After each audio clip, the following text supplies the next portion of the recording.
नमस्कार दोस्तों, स्वागत है आपका। हम कांट की तत्व मीमांसा का अध्ययन कर रहे थे। लास्ट क्लास में हमने प्रश्न देखा था आत्मा से संबंधित, आत्मा के अस्तित्व से संबंधित प्रश्न पर कांट के विचार देखे थे।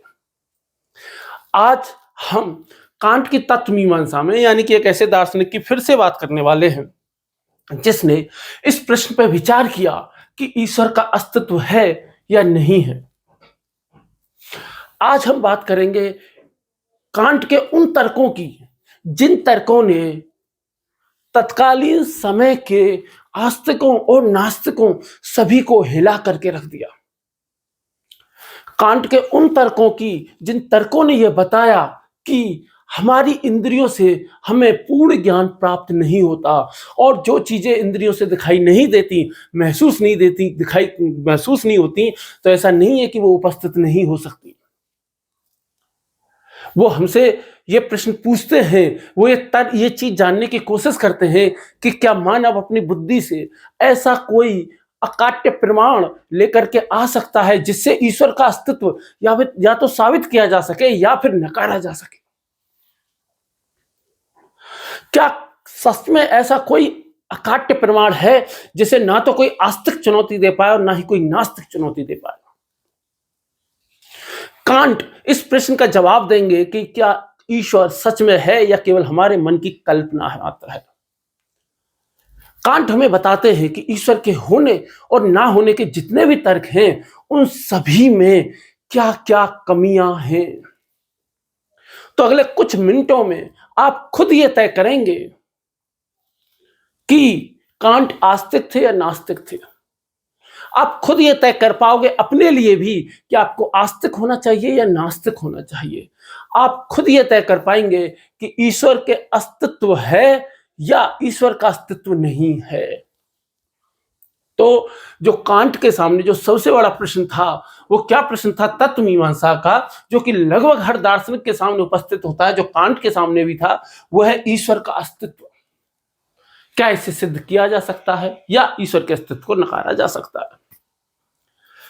कांट की पुस्तक जिसका मैं कई बार आपको नाम बता चुका हूं वो क्या है, क्रिटिक ऑफ प्योर रीजन। उसका पुस्तक का क्या नाम है, क्रिटिक ऑफ प्योर रीजन, जिसका प्रथम संस्करण आया 1781 में और संशोधित आया था 1787 ईस्वी में।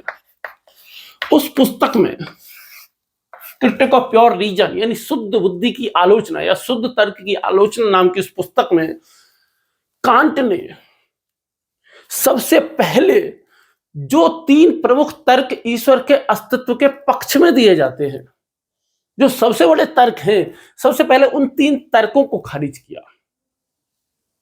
और उन 3 तर्कों को खारिज करते समय उन तर्कों को भी खारिज किया कांट ने जो ये कहते हैं कि ईश्वर नहीं होता। कांट ये कहते हैं कि ईश्वर के होने और ना होने के जितने भी तर्क हैं, जितने भी सिद्धांत जो चल रहे हैं, वो सभी इल्यूजन ऑफ रीजन्स हैं। यानी कि उनको उन्होंने क्या कहा, तर्क बुद्धि के भ्रम कहा। जिस प्रकार आत्मा के अस्तित्व के नकारने के लिए कांट ने क्या कहा, पैरालॉगिज्म ऑफ रीजन कहा।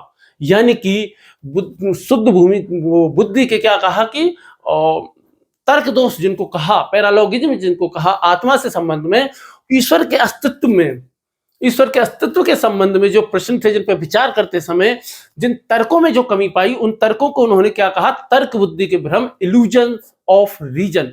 यानी कि क्या कहा, तर्क बुद्धि के भ्रम, तर्क बुद्धि के भ्रम कहा, इल्यूजन ऑफ रीजन कहा।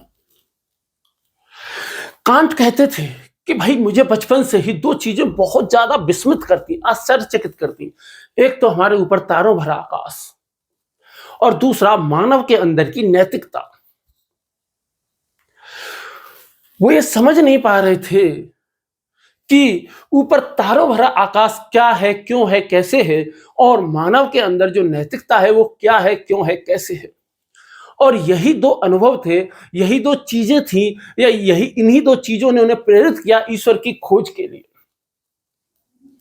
सच कहें तो कांट ने उन स्तंभों को गिरा दिया जिन स्तंभों पर आस्तिकों ने ईश्वर के अस्तित्व को टिका रखा था, या जिन जिन स्तंभों पर नास्तिकों ने ईश्वर के ना होने के अपने विश्वास को टिका रखा था।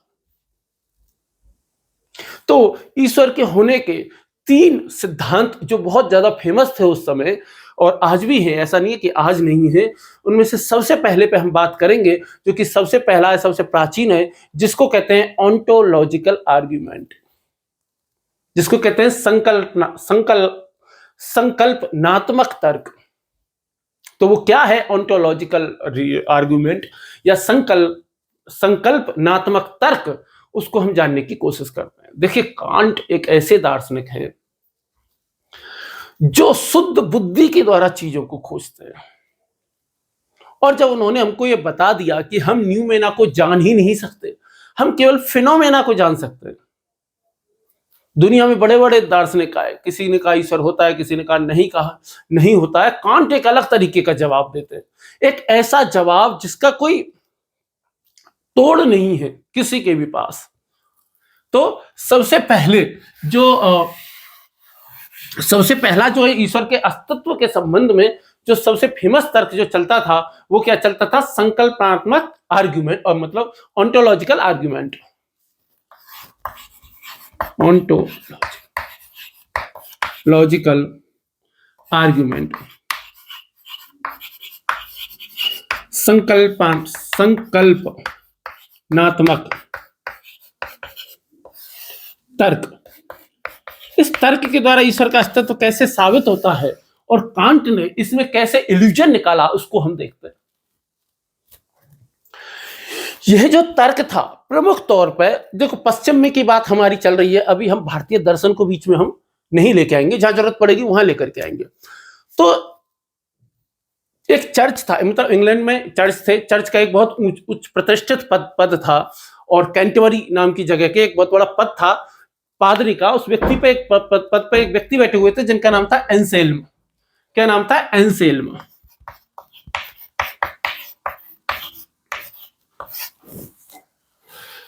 वो कौन सी सदी में हुए थे? यानी कि 1000 कुछ ईस्वी में उनका जन्म हुआ था, और शायद 1100 कुछ ईस्वी में उनकी मृत्यु हुई। तो बेसिकली आप उनको 11वीं सदी के व्यक्ति कह सकते हो, मतलब 1103 या 1110 के आसपास ही मृत्यु हो गई थी, 1113 के आसपास। तो एक बहुत बड़े धार्मिक नेता थे, चर्च के नेता थे, 11वीं सदी में ये पैदा हुए थे। इन्होंने एक पुस्तक लिखी, और उस पुस्तक का नाम लिखा इन्होंने प्रोसलॉजियन। उस पुस्तक का इन्होंने क्या नाम लिखा? प्रोसलॉजियन पुस्तक एक लिखी, और उस पुस्तक में इन्होंने एक संकल्पना दी, और उस संकल्पना को कहते हैं हम क्या?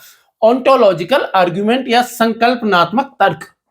इसी तर्क को आगे रेने डेकार्ट कह लो, उन्होंने आगे बढ़ाया, और डेकार्ट के साथ साथ जो लाइबनिज थे उन्होंने भी आगे बढ़ाया, उसको और परिष्कृत किया। तो इनका जो तर्क था, एंसेल्म का जो तर्क था, वो क्या तर्क था? एंसेल्म ये तर्क देते थे कि God is that being than which nothing greater can be conceived. कि ईश्वर वो सत्ता है जिससे बड़ी कोई सत्ता सोची ही नहीं जा सकती, यानी कि जो अंतिम सत्ता है वो ईश्वर की सत्ता है। ये कौन कह रहा है? एंसेल्म। ये क्या कह रहे हैं कि भाई देखो, दुनिया में हर चीज है, हर चीज के ऊपर एक ताकत है। तो इस दुनिया में जो सबसे बड़ी जो ताकत है, सबसे बड़ी जो सत्ता है, वो कौन है? वो कोई ना कोई तो होगा ही, और उसी को ही हम क्या कहते हैं? ईश्वर कहते हैं। डेकार्ट का क्या तर्क था इसमें? डेकार्ट का तर्क था कि ईश्वर का जो विचार है ना, ईश्वर का जो आइडिया है, यही आइडिया उसकी वास्तविकता को सिद्ध करता है, कि ईश्वर को सिद्ध करने की कोई जरूरत ही नहीं है। हमने जैसे ईश्वर की संकल्पना की, ईश्वर की संकल्पना ही अपने आप में उसके अस्तित्व को सिद्ध करती है। उसके अस्तित्व को सिद्ध करने के लिए और कुछ नहीं चाहिए। हमने जैसे ही उसकी संकल्पना की, इसका मतलब ईश्वर होता ही है। वो कहते हैं कि जब भी हम एक परफेक्ट सत्ता की बात करते हैं, एक परिपूर्ण सत्ता की बात जब भी हम सोचते हैं, तो द मोस्ट परफेक्ट बीइंग की जब भी हम बात सोचेंगे, तो द मोस्ट परफेक्ट बीइंग तो केवल एक ही व्यक्ति हो सकता है, और वो एक ही चीज हो सकती है, एक ही सत्ता हो सकती है, उसी को ईश्वर कहेंगे। क्योंकि सबसे ज्यादा जो परिष्कृत है वो कौन है? वो ईश्वर ही है। The most perfect being, Descartes ने कहा। डेकार्ट बताते हैं, हमको समझाने की कोशिश करते हैं कि जैसे कि अगर हम भाई अस्तित्व में है, मानव अस्तित्व में है, खिड़की अस्तित्व में है, चौक अस्तित्व में है, ग्रीन बोर्ड है, ये दीवार है, लाइटें हैं, बिजलियां हैं, मोबाइल है, खूब सारी चीजें हैं, अस्तित्व में है। तो डेकार्ट ये कहते हैं कि अस्तित्व में तो है, लेकिन हर चीज में कुछ ना कुछ कमी है। हम सबसे परफेक्ट एग्जिस्टेंस की जब भी हम बात करेंगे कि द मोस्ट परफेक्ट बीइंग कौन है, तो बेसिकली हम ये सोचेंगे कि भाई कोई ना कोई तो है जो कि कैसा है? मोस्ट परफेक्ट बीइंग है। अगर हम ये कहें कि द मोस्ट परफेक्ट बीइंग है ही नहीं, तो ये विचार अपने आप में ही अब अधूरा है, क्योंकि हर चीज बेहतर बेहतर होती जा रही है, तो जाहिर सी बात है कोई ना कोई होगा, और चूंकि द मोस्ट परफेक्ट बीइंग होगा ही होगा, तो वो कौन है? वो ईश्वर ही है। डेकार्ट कहते हैं, उदाहरण देते हैं, समझाते हैं, जैसे कि त्रिभुज की हमने संकल्पना कल की एक बार, तो क्या हम कोई ऐसा त्रिभुज सोच सकते हैं जिसमें तीनों भुजाएं हो ही ना? तो ऐसा तो हो ही नहीं सकता। त्रिभुज तो इसी को कहेंगे जिसमें तीनों भुजाएं होंगी। तो डेकार्ट कहते हैं ऐसे ही ईश्वर उसी को कहेंगे जो कि द मोस्ट परफेक्ट बीइंग है, जो कि परिपूर्ण सत्ता है। डेकार्ट ये कहते हैं कि ऐसा ईश्वर तो सोचा ही नहीं जा सकता जो कि अस्तित्वहीन ना हो, जो कि परफेक्ट ना हो, जो कि परिपूर्ण ना हो। डेकार्ट कहते हैं कि जैसे हमने ईश्वर की कल्पना की, ईश्वर की कल्पना में ही उसका अस्तित्व निहित है। एग्जिस्टेंस किसमें निहित है? उसकी संकल्पना में ही निहित है। तो जैसे अब मान लो कि हम द मोस्ट परफेक्ट बीइंग के गुणों की सूची बनाएं कि भाई जो द मोस्ट परफेक्ट बीइंग है उसमें कौन कौन से गुण होंगे, तो वो कैसा होगा? वो सर्वशक्तिमान होगा, वो सर्वज्ञ होगा, वो अजर होगा, वो अमर होगा, वो सर्वव्यापी होगा।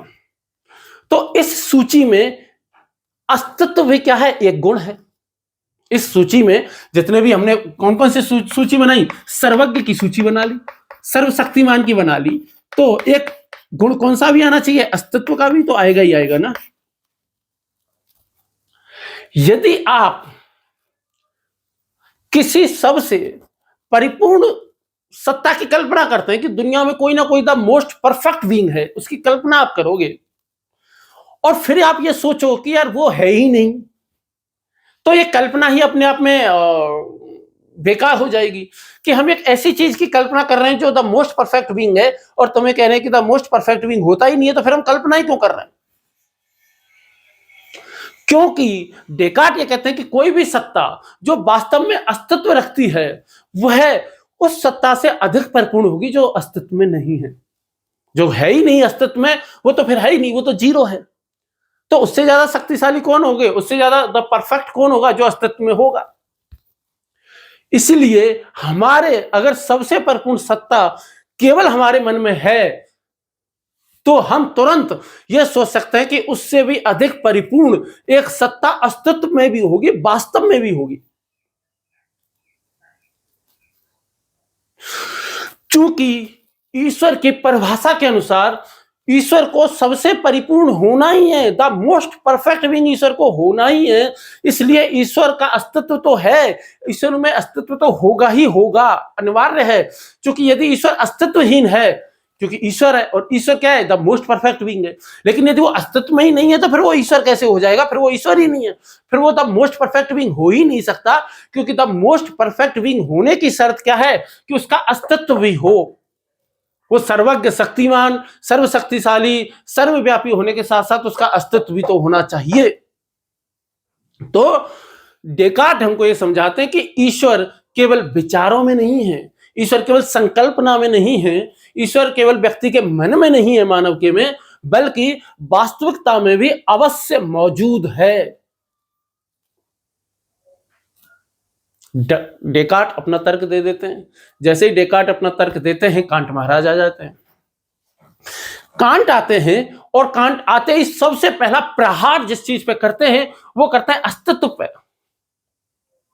कांट कहते हैं कि जब आप ईश्वर की विशेषताओं की सूची बनाते हैं कि सर्वज्ञ है, सर्वव्यापी है, अजर है, अमर है, सर्वशक्तिमान है, तो उसमें आप एक अस्तित्व को भी जोड़ते हो, एग्जिस्टेंस को। लेकिन कांट कहते हैं कि एग्जिस्टेंस या अस्तित्व विशेषता नहीं है,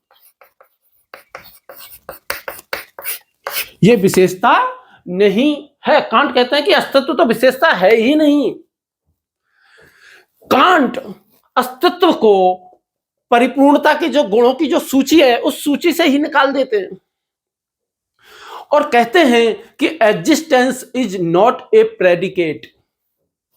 और कौन सी पुस्तक में कहते हैं? क्रिटिक ऑफ प्योर रीजन में कहते हैं कि existence is not a predicate, यानी कि किसी वस्तु के अस्तित्व की कल्पना करना या किसी वस्तु का अस्तित्व क्या है, उसकी विशेषता नहीं है। वो कहते हैं, जैसे डेकार्ट कहते हैं कि जब हम ईश्वर की कल्पना करते हैं, संकल्पना करते हैं, तो संकल्पना करने में ही ईश्वर के अस्तित्व निहित है। तो कांट क्या तर्क देते हैं? कांट बहुत ही एक शानदार, एक इतना आसान तर्क देते हैं कि पूछो ना। कांट कहते हैं अच्छा तो तुम 100 रुपयों की कल्पना करो, 1000 रुपयों की कल्पना करो, 10 करोड़ रुपयों की कल्पना करो, अब मुझे बताओ कि आपके जेब में है। आप कल्पना करो कि आपके घर में 10,000 करोड़ रुपए रखे हुए हैं। अब आप मुझे बताओ क्या सचमुच में आपके घर पे 10,000 करोड़ रुपए रखे हुए हैं क्या? आप कल्पना करो कि आप राजा हैं पूरी दुनिया के, पर क्या आप सच में राजा हैं? आप कल्पना करो कि भाई नरेंद्र मोदी के बाद आप ही प्रधानमंत्री बनोगे, या आप ही प्रधानमंत्री हो तो आप प्रधानमंत्री बन जाओगे क्या? वो कहते हैं कि किसी वस्तु के अस्तित्व की कल्पना करना और उसका वास्तविक अस्तित्व में होना, ये दोनों अलग अलग बातें हैं। कि कोई वस्तु अस्तित्व में नहीं है लेकिन उसकी भी संकल्पना की तो जा ही सकती है, कल्पना तो की ही जा सकती है। मैं $100 की कल्पना कर सकता हूं लेकिन $100 वास्तव में मेरे पास नहीं है। कि 100 रुपयों का वास्तव की कल्पना करना और 100 रुपयों का वास्तव में होना दो अलग अलग चीजें हैं भाई। कांट ये कह रहे हैं। कांट ने कहा कि भाई ये तर्क अंततः विफल हो जाता है, संकल्पनात्मक तर्क, क्योंकि यह प्रथम कारण को सर्वोच्च अस्तित्व मानता है, सुप्रीम बीइंग मानता है। सर्वोच्च कारण को मतलब वो कहते हैं कि भाई ये दुनिया कहीं ना कहीं से तो शुरू हुई होगी, कोई ना कोई तो प्रथम कारण रहा होगा जिस कारण से इन सब पूरी सृष्टि की उत्पत्ति हुई होगी। तो जो प्रथम कारण है वही ईश्वर होगा। अब जैसे वो तर्क देते हैं तो इस सर्वोच्च अस्तित्व के ज्ञान के लिए इस तर्क को अनिवार्य रूप से सत्तामूलक तर्क की शरण लेनी पड़ती है। लेकिन क्या है कि ऐसा नहीं है कि कांट ने ही इस संकल्पनात्मक जो तर्क है इसमें दोष निकाला। कांट से पहले जो डेविड ह्यूम थे, जो अनुभववादी थे, उन्होंने ही इस तर्क की नींव में पानी डालने का काम कर दिया था। उनकी पुस्तक है डायलॉग कंसर्निंग नेचुरल रिलीजन, जो कि आई थी 1727 में। किसकी? डेविड ह्यूम की।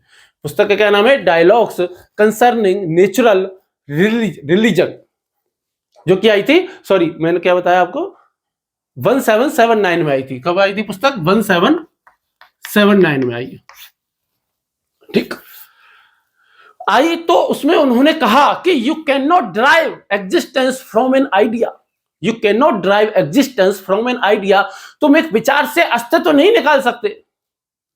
अरे तुमने विचार किया है, कल्पना की है, तुमने संकल्पना की है, संकल्पना से वास्तविकता पैदा हो जाएगी क्या? कैसे हो जाएगी?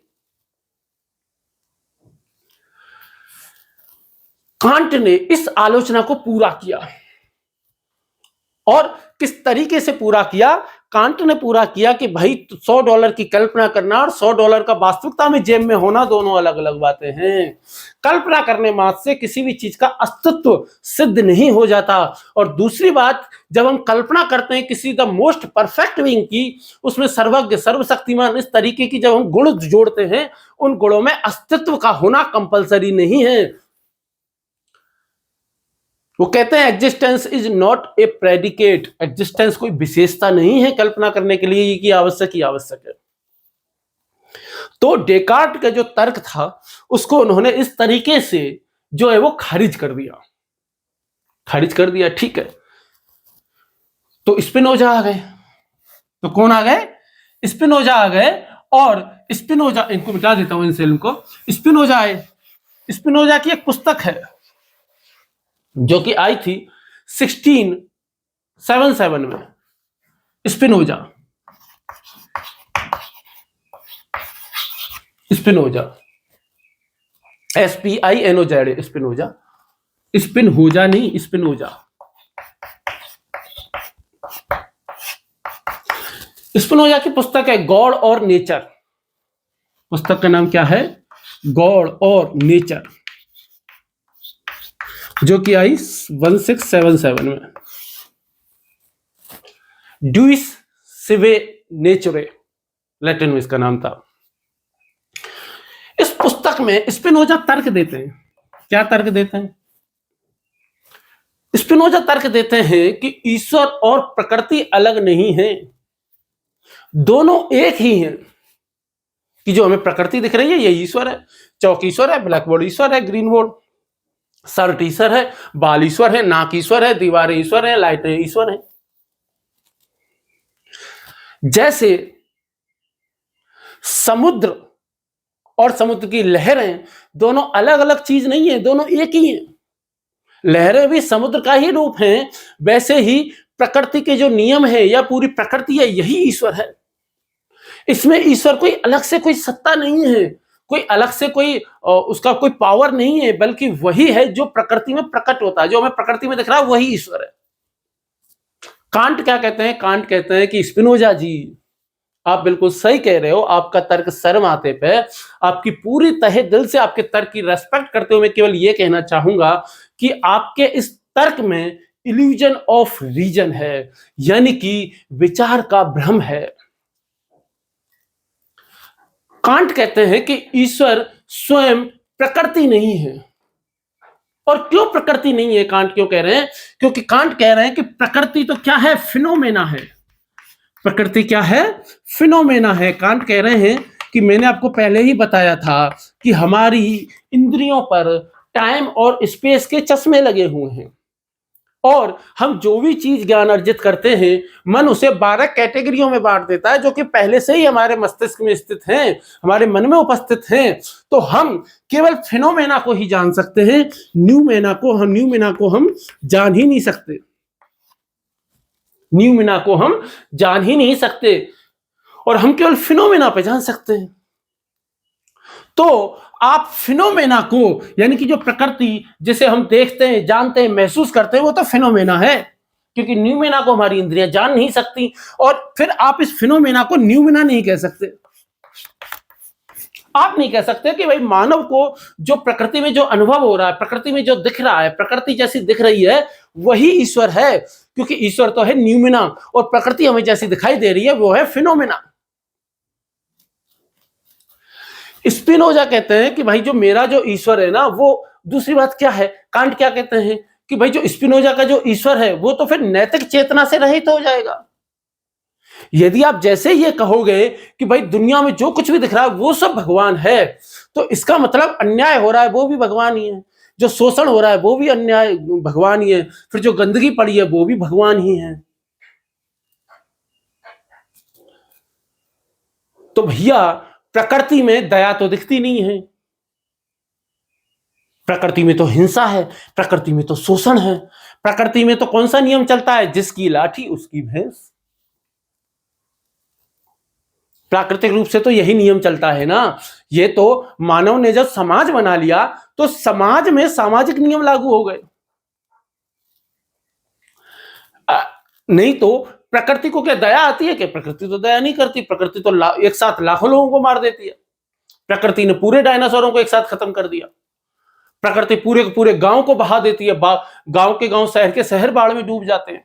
तो इसका मतलब वो दयालु नहीं है। प्रकृति तो न्याय प्रिय भी नहीं है, क्योंकि प्रकृति में प्राकृतिक तौर पे तो हमें न्याय होता हुआ नहीं दिखता है, और हमें प्रकृति का कोई उद्देश्य भी नहीं दिखता। हम कैसे कह दें कि ईश्वर, जो मानव लगातार पैदा हो रहे हैं, इतने जानवर हैं, इतने कीट पतंगे ये सब हैं, आखिर ये किस उद्देश्य की पूर्ति कर रहे हैं? स्पिनोजा के ईश्वर के लिए तो अच्छाई बुराई सब एक समान है, वो तो मतलब निरपेक्ष हो गया बिल्कुल हर चीज से। और फिर अच्छाई बुराई सब आवश्यक भी है, प्रकृति में सब दिखाई दे रहा है, और प्रकृति में तो सब समान है, प्रकृति ने सबको पैदा किया, छोड़ दिया। खरगोश को शेर मार रहा है, भेड़िया मार रहा है, कुत्ता मार रहा है, तो मारेगा ही, शिकार करेगा ही, कोई कुछ नहीं कर सकता, चाहे भले ही उस खरगोश के बेचारे के 5 बच्चे हों, छोटे छोटे। कांट ने इसका विरोध किया और कहा कि ईश्वर केवल रूल ऑफ नेचर नहीं है, केवल प्रकृति का नियम नहीं है, केवल प्रकृति नहीं है, बल्कि ईश्वर तो नैतिक व्यवस्था का आधार है। कांट कहते हैं कि जो मोरल ऑर्डर जो समाज में दिखाई देता है, उसका आधार, उसका बेस किस पर बना हुआ है? उसका बेस बना हुआ है किस पर? गॉड पर, ईश्वर पर। If there is no God, यदि भगवान नहीं होगा, the moral law would lose its final section. ये कौन कह रहा है? ये बर्ट्रैंड रसेल कह रहा है। बर्ट्रैंड रसेल क्या कह रहा है? कांट के ही तर्क को आगे बढ़ाते हुए रसेल क्या कहता है कि यदि भगवान नहीं है तो फिर समाज में नैतिक नियम चल ही नहीं सकते।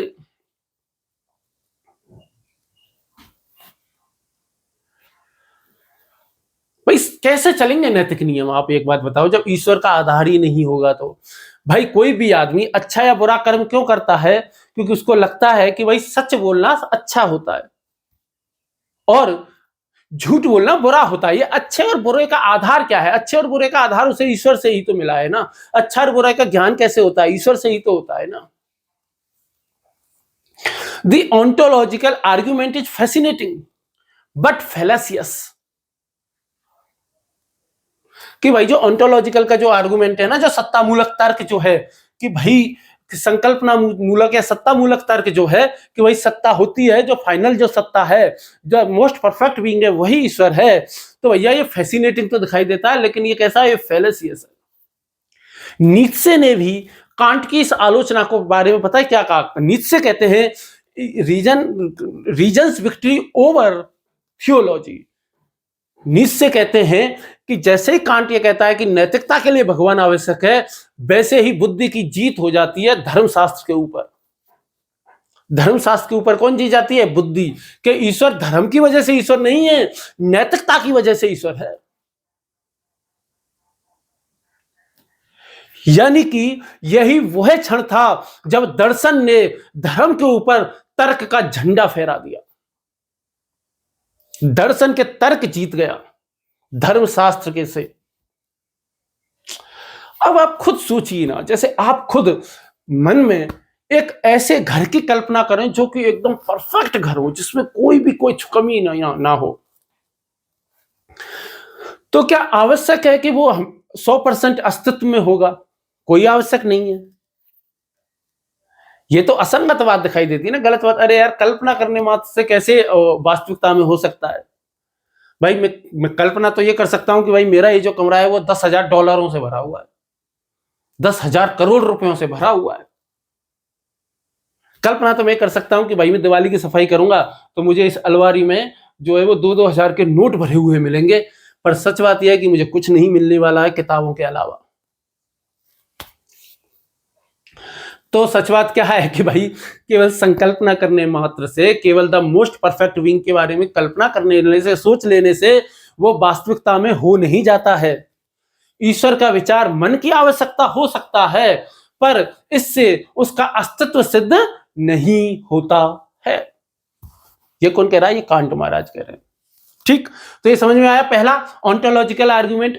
दूसरा क्या है? दूसरा है कॉस्मोलॉजिकल आर्गुमेंट। दूसरा आर्गुमेंट क्या है? Cosmological argument. कॉस्मोलॉजिकल आर्गुमेंट को भी समझ लेते हैं क्या है। कॉस्मोलॉजिकल आर्गुमेंट का मतलब क्या है कि भाई हर चीज की शुरुआत है, भाई ये इससे ये बना, इससे ये बना, इससे ये बना। जैसे बिग बैंग हुआ तो बिग बैंग भी तो किसी वजह से हुआ होगा ना, तो इसको हम क्या कहलाता? कॉस्मोलॉजिकल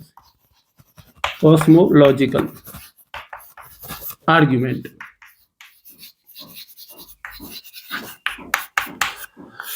कॉस्मोलॉजिकल आर्गुमेंट क्या कहता है? कॉस्मोलॉजिकल आर्ग्यूमेंट की यदि हम बात करें तो इसे सबसे पहले किसने दिया? अरिस्टोटल ने दिया, यानी कि अरस्तु ने दिया। अरस्तु की एक पुस्तक है मेटाफिजिक्स पे, जिसको बुक 12 कहते हैं। अरस्तु की एक पुस्तक है बुक 12, जो कि बुक 12 उसको कहते हैं, मेटाफिजिक्स बुक 12 उसको कहते हैं। उसमें उन्होंने क्या कहते हैं वो, there must be a prime mover unmoved by anything, कि कोई ना कोई तो ऐसा प्राइम मूवर होना चाहिए जो कि किसी भी चीज के द्वारा मूव किया ही नहीं जा सकता। यानी कि अरस्तु कहते हैं चूंकि हर चीज का एक कारण है, मैंने एक हाथ हिलाया इसका कारण है, मैं वीडियो बना रहा हूं इसका कारण है, मैं ये लिख रहा हूं इसका कारण है, ग्रीन बोर्ड है इसका कारण है, दीवार है इसका कारण है, लाइटें हैं इसका एक कारण है, सूरज है बाहर इसका एक कारण है, बाहर चंद्रमा है, तारे हैं इसका भी एक कारण है, बाहर मेरे फैमिली वाले हैं उनका एक कारण है, हम सब एक घर में रहते हैं उसका एक कारण है, हमारे पास कुछ वाहन है उसका एक कारण है, प्रकृति है, पेड़ है, पौधे हैं, जानवर हैं, इन सबका एक कोई ना कोई कारण है। लेकिन जो कारणों की जो श्रृंखला है वो अनंत कारणों की श्रृंखला तो असंभव है, इसलिए कोई ना कोई तो ऐसा कारण होना चाहिए जहां से इसकी शुरुआत हो और जहां पर यह खत्म हो।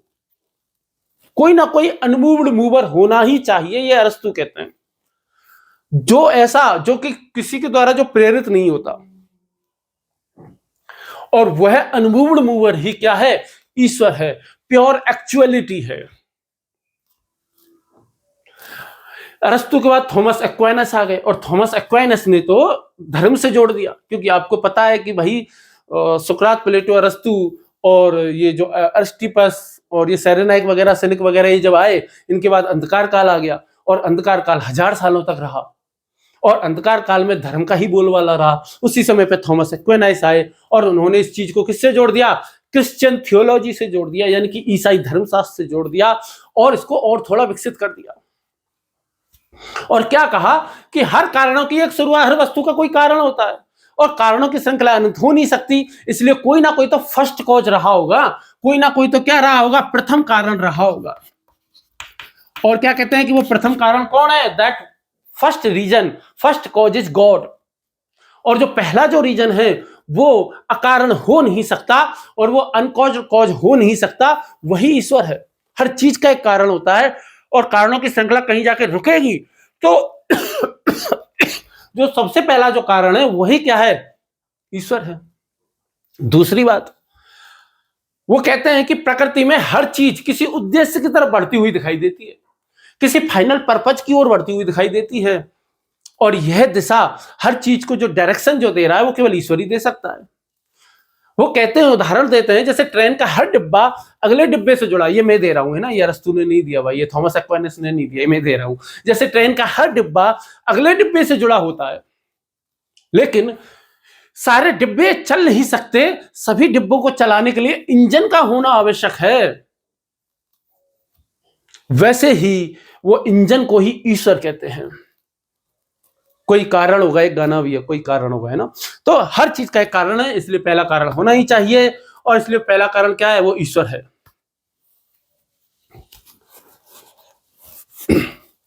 फिर उसके बाद एक और व्यक्ति आए जिनका नाम था सैमुअल क्लार्क, जो कि आए 1717 में, 1717 में सैमुअल क्लार्क। हालांकि इतने ज्यादा प्रसिद्ध नहीं है, लेकिन यहां पे इनका तर्क हम ले लेते हैं। 1717 में आए, demonstration of the being and attributes of God नाम की इनकी पुस्तक थी। तो इस तर्क को उन्होंने क्या कहा? प्रिंसिपल ऑफ सफिशिएंट रीजन कहा। उन्होंने ये कहा कि भाई there must be a sufficient reason why everything exist, why anything exist rather than nothing. कि भाई कुछ भी एग्जिस्ट नहीं करता, लेकिन हर चीज एग्जिस्ट करती है, बहुत सारी चीजें अस्तित्व में है, तो इसका मतलब क्या है? कोई ना कोई तो कारण होगा, और जो कारण है वही ईश्वर है। फिर इस तर्क को इसके बाद में किसने ले लिया? लाइब्रेज ने ले लिया, और लाइब्रेज ने भी इसको और परिष्कृत किया, और लाइब्रेज ने इसको परिष्कृत करके क्या किया? लाइब्रेज क्या कहते हैं? The reason for the universe existence can not lie within it, it must lie outside it. तो इन गॉड, उनकी एक पुस्तक, lie outside it in God. तो अपनी मेटाफिजिक्स यानी गॉड पे जो पुस्तक लिखते हुए उसमें उन्होंने ये बताया कि the reason for the universe existence, यानी कि इस ब्रह्मांड के अस्तित्व में होने का जो कारण है वो खुद ब्रह्मांड में नहीं हो सकता, वो इससे अलग होता है, वो इससे बाहर है, और वही क्या है, वही ईश्वर है। ब्रह्मांड का हुआ है, क्योंकि ये पूरे कॉस्मिक रीजन हमें दिखाई देता है, पूरी कॉस्मोलॉजी हमें दिखाई देती है, चारों तरफ पूरा ब्रह्मांड है हमारे चारों तरफ, ये जगत है। जगत का होना ही ये साबित करता है कि जगत है तो इसको किसी ना किसी ने बनाया होगा, और जिसने बनाया वो ईश्वर है। कोई ना कोई पहला कारण होना चाहिए जहां से इस पूरे ब्रह्मांड की शुरुआत हुई, वो पहली चीज ही क्या है, वो ईश्वर है। अब आते हैं हमारे कांट महाराज। कांट ने ये कहा कि आप जो ये तर्क दे रहे हैं ना, ये कॉस्मोलॉजिकल तर्क, ये बेसिकली डिपेंड किस पे करता है, ऑन्टोलॉजिकल तर्क पे ही डिपेंड करता है, ये सत्ता मूलक तर्क पे ही फिर से डिपेंड करता है। जब आप कहते हैं कि एक अनिवार्य सत्ता नेसेसरी बीइंग है, तो पहले ये मान लेता है कि भाई अनिवार्यता कोई वास्तविक गुण है, कि कोई ना कोई तो होना ही चाहिए, फर्स्ट कारण होना ही चाहिए। तुम ये कह रहे हो कि ब्रह्मांड है, इसको किसी ने बनाया तो कोई बनाने वाला होना ही चाहिए, अनिवार्य है। तो भैया ये तो सिर्फ एक कल्पना है, ये तो केवल विचार की श्रेणी में आता है। कांट हमको कहते हैं कि तुम ये कहते हो कि भाई हर चीज का कारण होता है, कि भाई कारण की वजह से कारण कार्य सिद्धांत हमें दिखाई देता है, लेकिन कांट तो फिर से उसी बात पे आ जाता है कि भाई तुम्हारी बुद्धि की तो सीमाएं हैं ना, पर तुम तो केवल फिनोमेना को देख रहे हो, कारण कार्य सिद्धांत तुम्हें प्रकृति में दिखाई दे रहा है, यह केवल अनुभव जगत में है, यानी कि यह केवल फिनोमेनल वर्ल्ड में है, फिनोमेना में है, जहां समय है, स्थान है, कारणता है, ये सब हमारी चेतना की श्रेणियां हैं। हम इसको कैसे मान सकते हैं कि यह संसार की उत्पत्ति का कारण है? हम इसे कैसे मान सकते हैं कि यह न्यूमेना है? और यदि हम इसे न्यूमेना पे लागू करेंगे तो भैया हम बुद्धि की सीमाओं से बाहर चले जाएंगे, तर्क की सीमाओं से बाहर चले जाते हैं।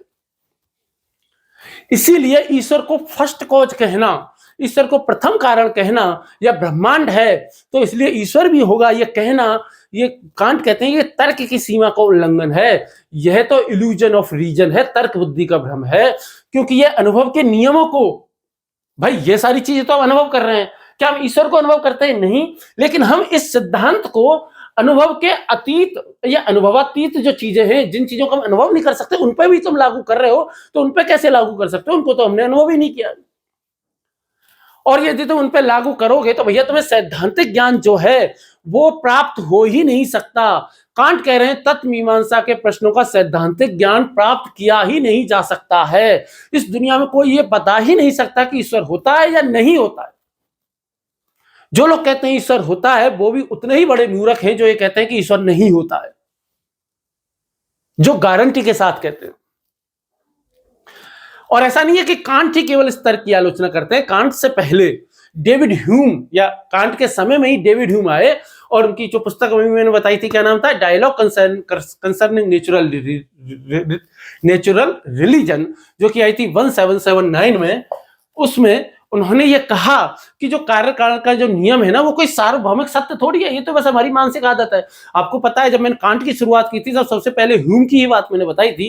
ह्यूम कहते हैं कि बिजली चमकती हुई दिखाई देती है और उसके बाद बादल गरजते हैं, तो उन दोनों के बीच कोई अनिवार्य संबंध नहीं है, बस हमारी आदत ऐसी हो गई है कि यार हमको ऐसे पता है कि बिजली चमकेगी तो बादल गरजेंगे ही गरजेंगे। ये कोई सार्वभौमिक सत्य नहीं है, वो तो कारण कार्य सिद्धांत को ही सार्वभौमिक सत्य नहीं मानते। कौन?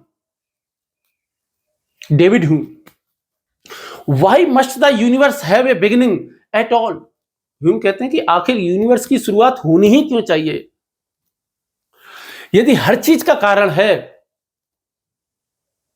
तो कोई ना कोई पहला कारण होना चाहिए। वो कह रहे हैं हर चीज का कारण है तो फिर भाई जो पहला कारण है उसका भी कारण होना चाहिए। फिर तो जो पहला कारण है उसका भी तो भाई कारण कार्य नियम है कि भाई कारण है कार्य है, फिर कार्य से कारण है, कारण कार्य सिद्धांत होता है।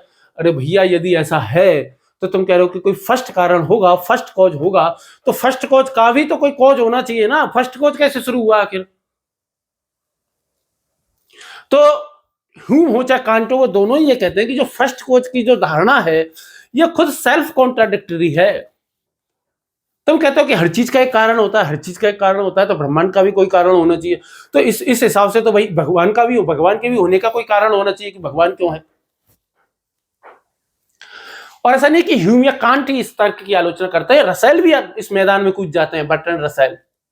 और एक पुस्तक है उनकी जो कि आई थी 1927 में, why I am not a Christian. उस पुस्तक का नाम क्या है? Why I am not a Christian. उस पुस्तक में लिखते हैं कि if everything must have a cause then God must have a cause.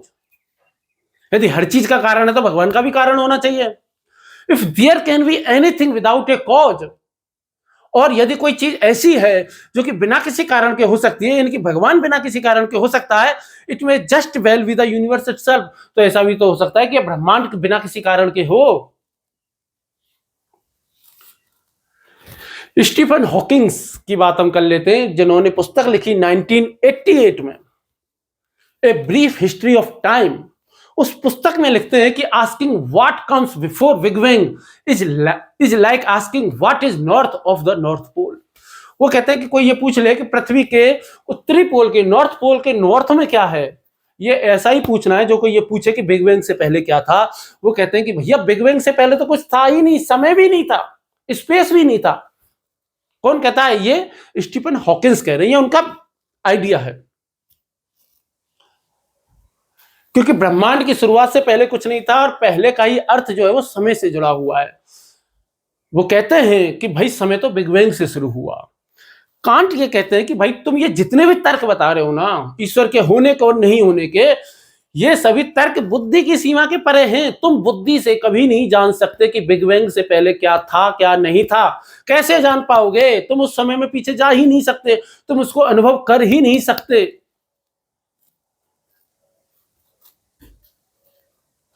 तो बेसिकली कांट ईश्वर के होने और ना होने दोनों दावों की हवा निकालता है। तीसरा जो तर्क जो ईश्वर के अस्तित्व में जो चलता है, वो कौन सा तर्क चलता है उसको और देख लेते हैं। अंतिम तर्क है जिसको कहते हैं टीलियोलॉजिकल डिजाइन आर्ग्यूमेंट, उद्देश्य या नियोजन तर्क। जो कि क्या है? उद्देश्य या नियोजन तर्क, जो कि बेसिकली कॉस्मोलॉजिकल आर्ग्यूमेंट पर ही बेस है वैसे, लेकिन फिर भी हम उसको देख लेते हैं, जिसका नाम है टीलियोलॉजिकल डिजाइन आर्गुमेंट।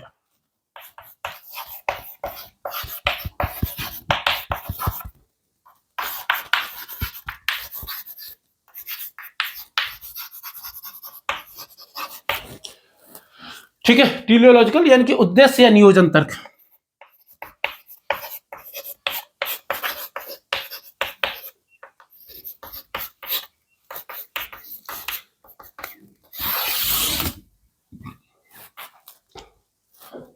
ये तीसरा तर्क क्या कहता है? भारतीय दर्शन को लेके आते हैं। भारतीय दर्शन में एक दर्शन है जिसको हम कहते हैं न्याय दर्शन।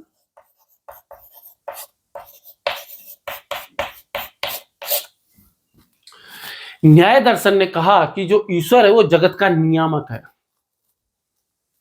वो कौन है? जगत का नियामक। ईश्वर कौन है? जगत का नियामक, यानी कि जगत को चलाने वाला, जगत में नियम स्पष्ट करने वाला। पश्चिम में एक व्यक्ति हुए विलियम पेल नाम के, जो कि हुए 19वीं सदी में, 1802 ईस्वी में। उन्होंने एक एनालॉजी दी जिसको कहते हैं वॉच मेकर एनालॉजी। जिसको क्या कहते हैं? Watch maker analogy. उसमें उन्होंने कहा कि जैसे कोई घड़ी है वो अपने आप नहीं चलती, वो अपने आप बनती भी नहीं है। घड़ी को बनाने वाला कोई ना कोई तो होना ही चाहिए, कोई ना कोई तो घड़ी साज होता ही होता है। वैसे ही जगत में जितने भी नियम है, जितनी भी व्यवस्था है, उनके पीछे कोई ना कोई इसको व्यवस्थित करने वाला, इन नियमों को चलाने वाला, इन सबको बनाने वाला होना चाहिए। और जो है वही ईश्वर है, यानी कि नियामक ही क्या है? ईश्वर है।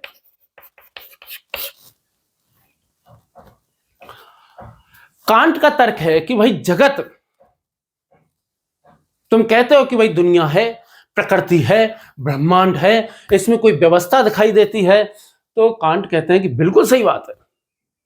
तुम्हारा ये तर्क ये तो सिद्ध कर सकता है कि भाई कोई अत्यंत शक्तिशाली और कोई बहुत ही बुद्धिमान वास्तुकार है, कोई डिजाइनर है, कोई व्यवस्थापक है, कोई नियामक है, जिसने पहले से जो मौजूद जो सामग्री का उपयोग करके जगत को संगठित किया, जगत को नियमों से चला रहा है, जगत की व्यवस्था को बना रहा है। लेकिन उससे यह सिद्ध नहीं होता है कि वो जो इकाई है, वो जो सर्वशक्तिमान है, जो वास्तुकार है, जो डिजाइनर है, जो व्यवस्थापक है, जो नियामक है, ये नियामक ईश्वर ही है। इससे केवल यह सिद्ध होता है कि भाई इस सृष्टि को किसी ने क्रिएट किया है, कोई चला रहा है, तो कोई क्रिएटर होना चाहिए। तो कहते हैं ठीक है, वो क्रिएटर हो सकता है, क्रिएटर होगा, लेकिन उससे ये तो साबित नहीं होता कि भाई कोई जो वो क्रिएटर है वो भगवान ही होगा।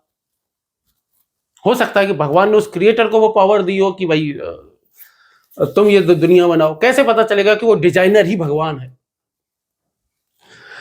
कांट के अनुसार न्याय दर्शन का जो तर्क है ना कि जगत का ईश्वर जगत का नियामक है, इस तर्क से केवल यह साबित होता है कि भाई इस दुनिया में एक डिजाइनर है, तो एक डिजाइनर तो है, एक वास्तुकार तो है, एक व्यवस्थापक तो है, एक नियामक तो है, लेकिन वो नियामक जो क्रिएटर है वो वास्तव में भगवान है कि नहीं है, ये साबित नहीं हो सकता। कि वो डिजाइनर को साबित करेगा, क्रिएटर को साबित नहीं करेगा। कांट ये भी कहते हैं कि प्रकृति में उद्देश्य देखना हमारी सोच की आदत है, लेकिन हम निश्चित रूप से ये नहीं कह सकते हैं कि भाई प्रकृति किसी उद्देश्य से बनी है। आखिर क्या उद्देश्य है इस प्रकृति का, कोई बता दो। मानव है, इतने साल से इस पृथ्वी पे घूम रहा है, पहले डायनासोर घूम रहे थे, अब मानव घूम रहा है, और मानव अपनी संतान उत्पत्ति करता जा रहा है, इतना विकसित होते जा रहे हैं, हम चंद्रमा पे पहुंच गए, सूरज पे पहुंच गए, ये कर रहे हैं, वो कर रहे हैं। किस लिए कर रहे हैं, क्या करेंगे इन सब से करके भाई? क्या फाइनल कहां पे जाना है? कोई ना कोई तो लक्ष्य होगा कि हम वहां पे पहुंचना चाहते हैं, ऐसा करना चाहते हैं। ये टेक्नोलॉजी हम विकसित करते जा रहे हैं और विकसित करते जा रहे हैं, इसका कोई ना कोई क्या करेंगे इसको विकसित होकर के? क्या फाइनल उद्देश्य क्या है हमारा? तो कहते हैं कि हम निश्चित तौर पर शुद्ध बुद्धि के तर्क के द्वारा ये कह ही नहीं सकते, ये साबित कर ही नहीं सकते कि ये प्रकृति किसी उद्देश्य के लिए बनी हुई है। बेसिकली यह हमारे तर्क की सीमा को पार कर जाता है, यह हमारे अनुभव की सीमा को पार कर जाता है। ये कहना न्यूमेना को साबित करना है, लेकिन न्यूमेना को चूंकि हम अनुभव ही नहीं कर सकते, तो भैया ये स्वीकार भी नहीं किया जा सकता। विश्व की सुंदरता है, विश्व में एक व्यवस्था दिखाई देती है, इससे एक डिजाइनर दिखाई देता है, ये बात बिल्कुल सही बात है, लेकिन इससे ये सिद्ध होता है कि भाई कोई महान डिजाइनर है, लेकिन वो महान डिजाइनर जो है वो ईश्वर है, इससे ये सिद्ध नहीं होता है बिल्कुल भी। ये कौन कह रहा है? ये कांट कह रहा है। ठीक, अब एक और तर्क है बौद्ध दर्शन को लेकर के हम आएंगे, और बौद्ध दर्शन क्या कहते हैं कि भगवान नहीं होता, अनीश्वरवादी है बौद्ध दर्शन। तो बौद्ध दर्शन तो आत्मा को भी नहीं मानता, वो कहते हैं कि आत्मा नहीं है, केवल चेतना का प्रवाह है। और बौद्ध दर्शन तो ये भी कहता है कि भाई तुम यदि जो है वो मुक्ति चाहते हो, निर्वाण चाहते हो, मोक्ष चाहते हो, तो उसके लिए भी ईश्वर, केवल मोक्ष चाहते हो, निर्वाण चाहते हो, तो उसके लिए भी ईश्वर की आवश्यकता नहीं है, वो तो अनीश्वरवादी है। तो बौद्ध मत के अनुसार देख लेते हैं अनात्मवाद, जो बौद्ध मत जो कहता है वो अनात्मवाद, सॉरी अनीश्वरवाद लिखना चाहिए था मुझे।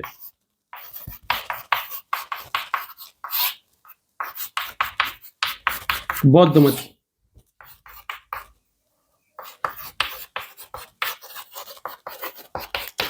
भाई, भगवान बुद्ध भी तो भगवान के बिना, ईश्वर के बिना, वैसे तो कितनी बड़ी आयरनी है ये, कितने बड़े दुख की बात है कि भगवान, मतलब गौतम बुद्ध खुद ये कह के गए कि भगवान नहीं होते, और मैं खुद ही भगवान गौतम बुद्ध को ही भगवान कह रहा हूँ।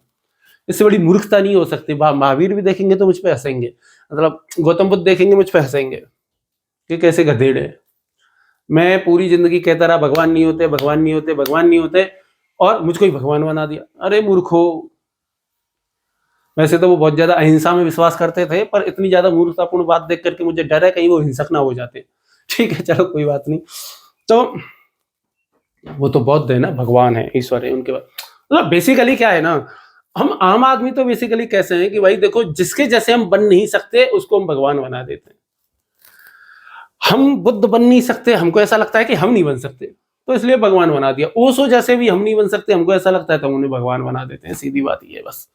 मतलब साधारण मानव इस दुनिया को छोड़ना ही नहीं चाहता, इस दुनिया के लोभ लालच में इतना फंसा हुआ है ना, वो इन सब चीजों को छोड़ करके ऊपर उठना ही नहीं चाहता। जो ऊपर उठ जाता है उसको भगवान बना देते हैं, बस इतनी सी बात है।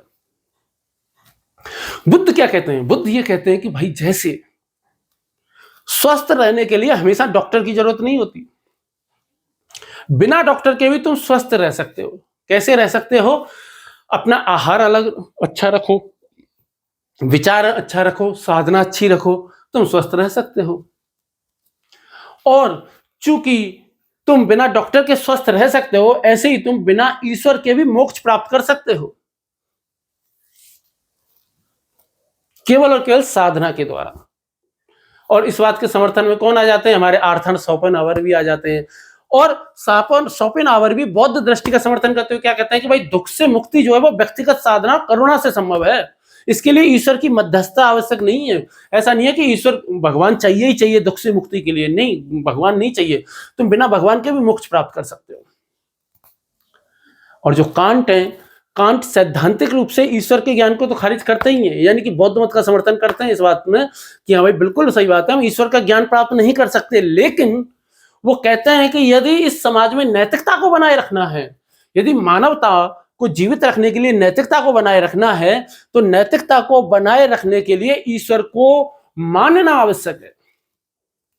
कांट कहते हैं कि हम ईश्वर को जान नहीं सकते लेकिन मान सकते हैं, और मानना आवश्यक भी है।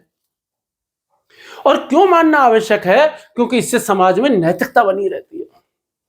आप एक बात बताओ, अंत में जो मनुष्य सब जगह से हार जाता है, वो अंत में क्या क्या होता है? वो एक महाभारत में एक डायलॉग है कि जब दुर्योधन वो उसमें सरोवर में छिप जाता है, तो वो भी पांचों पांडव जाते हैं, तब भीम उससे कहता है कि कायर और पराजित लोग ही अंत में ईश्वर की शरण लेते हैं, धर्म की शरण लेते हैं। तो जब ईश्वर, जो मानव है वो सब जगह से हार जाता है, अंत में वो ईश्वर की शरण लेता है। जब उसे कोई रास्ता नहीं दिखता तब उसे ईश्वर दिखाई देता है। तो बेसिकली कांट के अनुसार नैतिकता की पूर्णता यदि आप चाहते हो तो इसके लिए क्या है? ईश्वर का जो विश्वास है वो होना चाहिए। इसीलिए कांट कहते हैं I had to deny knowledge in order to make room for faith, कि मैंने ज्ञान को हटाया ताकि विश्वास के लिए जगह बना सकूं। हम ईश्वर का ज्ञान तो प्राप्त नहीं कर सकते अपनी बुद्धि के द्वारा, क्योंकि हमारी बुद्धि की सीमाएं हैं, इसीलिए हमें ईश्वर को मानना पड़ता है। हम ये केवल और केवल ज्ञान का विषय नहीं है ईश्वर, वो कह रहे हैं ईश्वर ज्ञान का विषय नहीं, ईश्वर आस्था का विषय है। कांट ने यह दिखाया कि रीजन से ईश्वर के अस्तित्व को सिद्ध नहीं किया जा सकता, लेकिन उन्होंने दर्शन को यहां छोड़े नहीं दिया, अपनी बात यहां खत्म नहीं की। उन्होंने कहा कि ईश्वर को जानना तो असंभव है, लेकिन ईश्वर को मानना असंभव नहीं है, हम ईश्वर को मान सकते हैं। भाई नैतिक जीवन यदि हमें जीना है तो नैतिक जीवन जीने के लिए तो भाई ईश्वर को मानना ही पड़ेगा। जैसे हमें कोई खेल खेलना है, जब बच्चे खेल खेलते हैं तो उसके नियम बनाते हैं, बिना नियमों के खेल कैसे खेलेंगे? नहीं खेल सकते।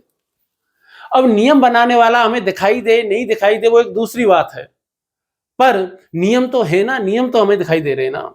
जिस प्रकार सुकरात ज्ञान को ही सद्गुण मानते हैं, नॉलेज को ही वर्च्यू मानते हैं, उसी प्रकार कांट ने भी क्या किया कि जो नैतिकता है, जो वर्च्यू है, उसको सबसे ऊपर स्थान दे दिया। यदि तुम वर्च्यू मानना चाहते हो, यदि तुम हैप्पीनेस जानना चाहते हो, यदि तुम शिव चाहते हो, कल्याण चाहते हो, वेलबींग चाहते हो, समन बोनम उन्होंने नाम दिया, सर्वोच्च कल्याण चाहते हो, तो ईश्वर को मानना ही पड़ेगा। क्योंकि अनंत काल तक नैतिकता को केवल ईश्वर ही सुनिश्चित कर सकता है। तो इस प्रकार बेसिकली कांट ने क्या कहा कि ईश्वर को ना तो हम मान सकते हैं और ना ही नकार सकते हैं, ना ही स्वीकार कर सकते हैं। तो इससे अच्छा ईश्वर को जान नहीं सकते, तो ईश्वर को ज्ञान नहीं हो सकता, तो ईश्वर को आस्था का विषय है। मानना चाहते हो तो मान लो, नहीं मानना चाहते तुम्हारी मर्जी है। मान लोगे तो अच्छा रहेगा, मान लोगे तो नैतिक बने रहोगे।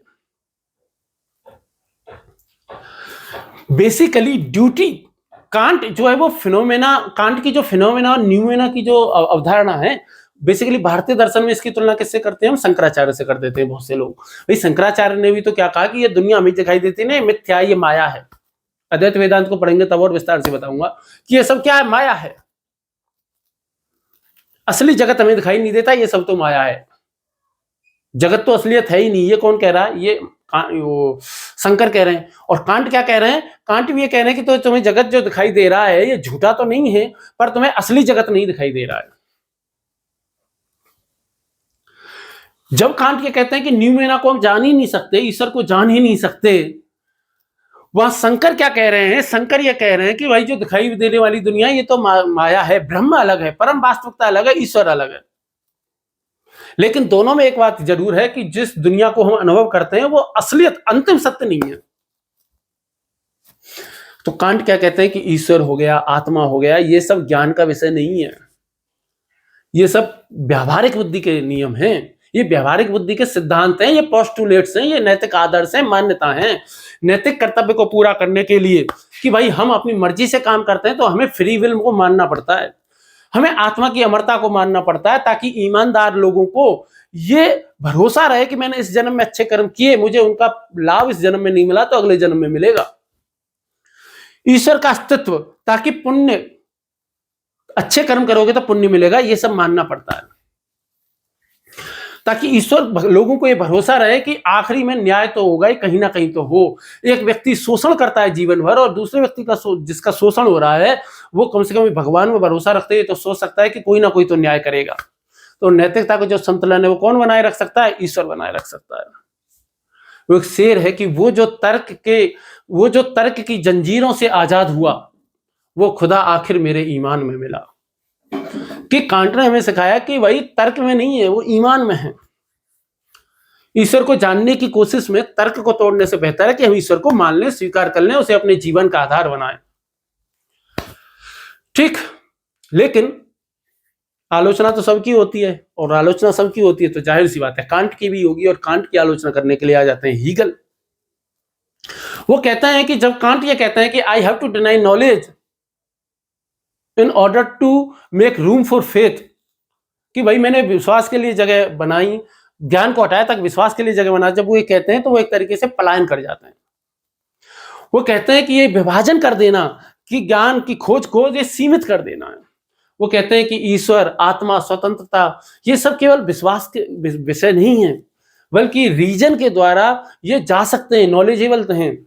वो कह रहे हैं कि अभी हम इनको अभी नहीं जान पा रहे, लेकिन थीसिस एंटीथीसिस जो है, द्वंदात्मक विधि से धीरे धीरे विकास होगा ज्ञान का और अंत में हम उसको जान पाएंगे।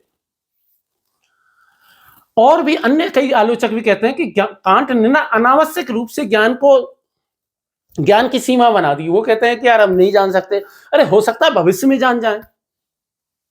जो फिट्टे हैं, फिट्टे कहते हैं कि कांट ने जो ज्ञान का जो विभाजन किया है, विश्वास का जो विभाजन किया है, बहुत वो संकीर्ण है, बहुत नैरो डिवीजन उन्होंने किया है। वो कहते हैं कि जो नैतिक जो सिद्धांत है ना, जो धार्मिक विचार है ना, वो आत्म साक्षात्कार से जुड़े हुए हैं।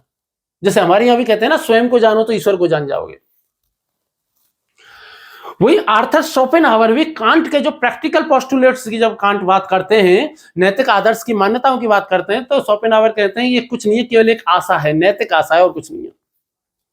वो कहते हैं कि जब हम ईश्वर का विचार करते हैं, अमरता का विचार करते हैं, तो ये केवल क्या है? एक ब्लाइंड विल है, ये केवल मानवीय इच्छा है, ये तर्क से सिद्ध नहीं होता, ये ब्लाइंडनेस है।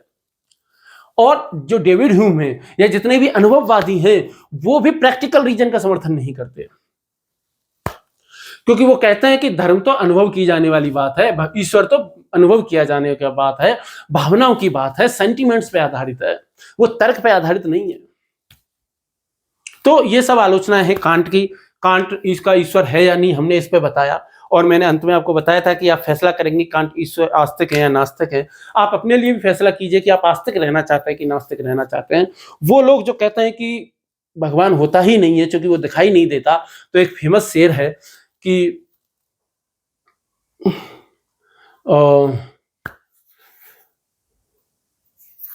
सलीका ही नहीं उसे महसूस करने का, जो कहता है अगर खुदा है तो नजर आना जरूरी है। ठीक है, तो बेसिकली जो लोग कहते हैं कि ईश्वर दिखाई नहीं देता, ईश्वर नहीं है, और जो लोग कहते हैं कि भाई ईश्वर तो है, तो दोनों ही मूर्ख हैं। दोनों ही लोग जो ईश्वर के होने और ना होने के आधार पर जो लोगों के गले काट रहे हैं, दोनों ही महामूर्ख हैं। क्यों महामूर्ख हैं? क्योंकि ईश्वर केवल और केवल आस्था का विषय है। आप ईश्वर को जान नहीं सकते, आप ईश्वर को केवल मान सकते हो। मानना चाहते हो तो मान लो, नहीं मानना चाहते आपकी मर्जी।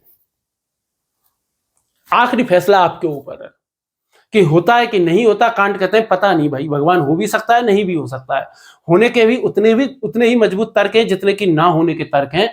तो इससे अच्छा है कि हम ईश्वर को मान लें, क्योंकि मान लेने से हमको एक नैतिक शक्ति मिलती है। अंत में जब हम पराजित होते हैं, जब हम हारते हैं, जब निराशा हमारे हाथ में आती है, जब विकलांगों को हमें एक सहारा देना हो, जब ईमानदार लोगों को बनाए रखना हो, समाज में जब नैतिकता को बनाए रखना हो, न्याय को बनाए रखना हो, स्वतंत्रता को, समानता को बनाए रखना हो, तो उसके लिए नैतिकता को, भगवान को, ईश्वर को बनाए रखना आवश्यक है, ताकि व्यक्ति सोच सके कि हाँ कोई है जो आखिर में क्या देता है, न्याय देता है।